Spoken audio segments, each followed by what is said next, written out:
আমার আগের ভিডিওতে গীতার প্রথম অধ্যায়ের 11-12 নম্বর শ্লোক বলেছিলাম। আজ 13 ও 14 নম্বর শ্লোক বলবো। 13 নম্বর শ্লোকে সংস্কৃতে বলা হয়েছে, তত্ত্ব সংখ্যাশ্চ ভেজস্য পর্ণবাণক গোমুখা সশৈভাব্য হনন্তু সশব্দস্তু মূলভবৎ।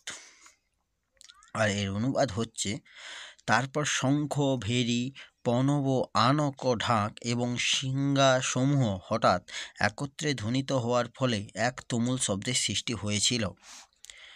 14 নম্বর শ্লোক সংস্কৃতে হচ্ছে, তত্ত্বশ্রুতৈ হই যুক্তে মহতি স্বনন্দে স্থিত মাধব পাণ্ডবশ্চৈব দিব্য শঙ্খৌ পদধ্বতু। এর অনুবাদ হচ্ছে, অপরপক্ষে শ্বেত অশ্বচালিত এক দিব্য রথে স্থিত শ্রীকৃষ্ণ ও অর্জুন উভয়ে তাদের দিব্য শঙ্খ বাজালেন। তাৎপর্য হচ্ছে, ভীষ্মদেবের শঙ্খের সঙ্গে বৈসাদৃশ্য দেখিয়ে শ্রীকৃষ্ণ ও অর্জুনের হস্তস্থিত শঙ্খকে দিব্য বলে বর্ণনা করা হয়েছে। দিব্য শঙ্খের এই ধ্বনি এই সংকেতই প্রদান করল যে ভগবান শ্রীকৃষ্ণ পাণ্ডব পক্ষে যোগদান করার জন্য অপরপক্ষে বিজয়ী হওয়ার কোনো আশাই ছিল না। জয়স্তু পাণ্ডুপুত্রাণাং শেষাং পক্ষে জনার্দন। ভগবান শ্রীকৃষ্ণ তাদের সঙ্গে থাকার জন্য বিজয় সর্বদা পাণ্ডুপুত্রদের মতো ব্যক্তিত্বদের সঙ্গেই থাকেন। ভগবান যখন যেখানেই থাকেন, সৌভাগ্য লক্ষ্মীও সেখানেই অবস্থান করেন, কারণ সৌভাগ্য লক্ষ্মী সর্বদাই তার পতির অনুগামিনী হয়। তাই বিষ্ণু বা শ্রীকৃষ্ণের দিব্য শঙ্খধ্বনির মাধ্যমে ইঙ্গিত করা হয়েছিল যে অর্জুনের জন্য বিজয় ও সৌভাগ্য প্রতীক্ষা করছে। তাছাড়া যে রথে দুই সখা উপবিষ্ট ছিলেন তা অগ্নিদেব অর্জুনকে দান করেছিলেন এবং এটি ইঙ্গিতই বহন করেছিল যে এই রথ ত্রিভুবনে সর্বত্র বিজয় লাভের সমর্থ। গীতার 15 নম্বর শ্লোকে প্রথম অধ্যায়ে সংস্কৃতে বলা হয়েছে, পাঞ্চজন্য হৃষিকেশ দেবদত্ত ধনঞ্জয় পণ্ডকদগ্ধ মহাশঙ্খ ভীমকর্মা বিকোদ্দর। অনুবাদ হচ্ছে, শ্রীকৃষ্ণ যখন তার পাঞ্চজন্য নামক শঙ্খ বাজালেন, অর্জুন বাজালেন তার দেবদত্ত নামক শঙ্খ এবং ভীমকর্মা ও অতিভোজী ভীমসেন বাজালেন পৌণ্ড নামক এক বিশাল শঙ্খ। তাৎপর্য হচ্ছে, শ্রীকৃষ্ণকে এই শ্লোকে হৃষিকেশ বলে উল্লেখ করা হয়েছে কারণ তিনি সমস্ত ইন্দ্রিয়ের অধীশ্বর, জীবেরা তার অবিচ্ছেদ্য অংশ, তাই জীবের ইন্দ্রিয়গুলিও তার ইন্দ্রিয়সমূহের অবিচ্ছেদ্য অংশ। নির্বিশেষবাদীরা জীবেদের ইন্দ্রিয়সমূহের উৎস সম্বন্ধে ব্যাখ্যা করতে পারেন না, তাই তারা সমস্ত জীবেদের ইন্দ্রিয়বিহীন ও নির্বিশেষ বলে বর্ণনা করতে উদ্গ্রীব।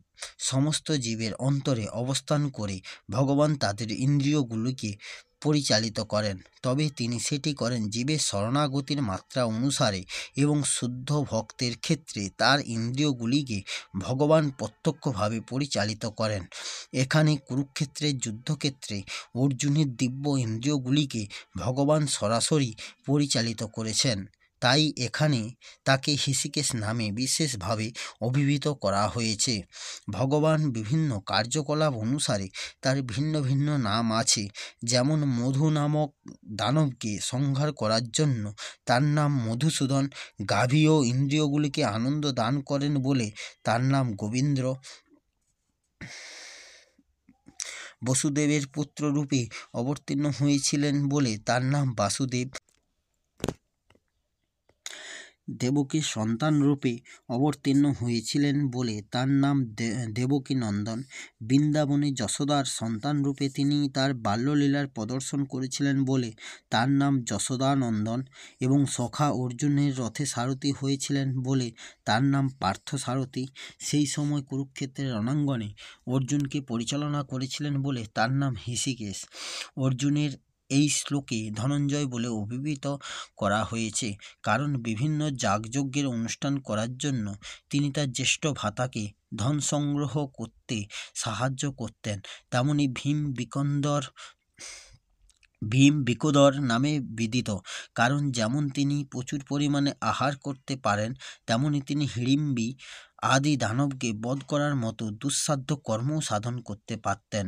সুতরাং পাণ্ডব পক্ষের ভগবান শ্রীকৃষ্ণ বিভিন্ন ব্যক্তিত্ব যখন তাদের বিশেষ ধরনের শঙ্খ বাজালেন, সেই দিব্য শঙ্খধ্বনি যুদ্ধে অংশগ্রহণকারী সৈন্যদের কাছে অত্যন্ত প্রেরণাদায়ক ছিল। অপরপক্ষে এরকম কোনো লক্ষণ ছিল না, না ছিল পরম নিয়ন্তা ভগবানের উপস্থিতি কিংবা সৌভাগ্যের অধিষ্ঠাত্রী লক্ষ্মী দেবী। অতএব যুদ্ধে পরাজয় তাদের জন্য পূর্বেই নির্ধারিত হয়েছিল এবং এই সমস্ত শঙ্খধ্বনির মাধ্যমে সেই বার্তাই ঘোষিত হয়েছিল।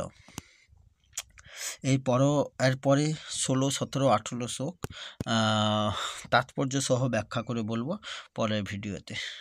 হরে কৃষ্ণ।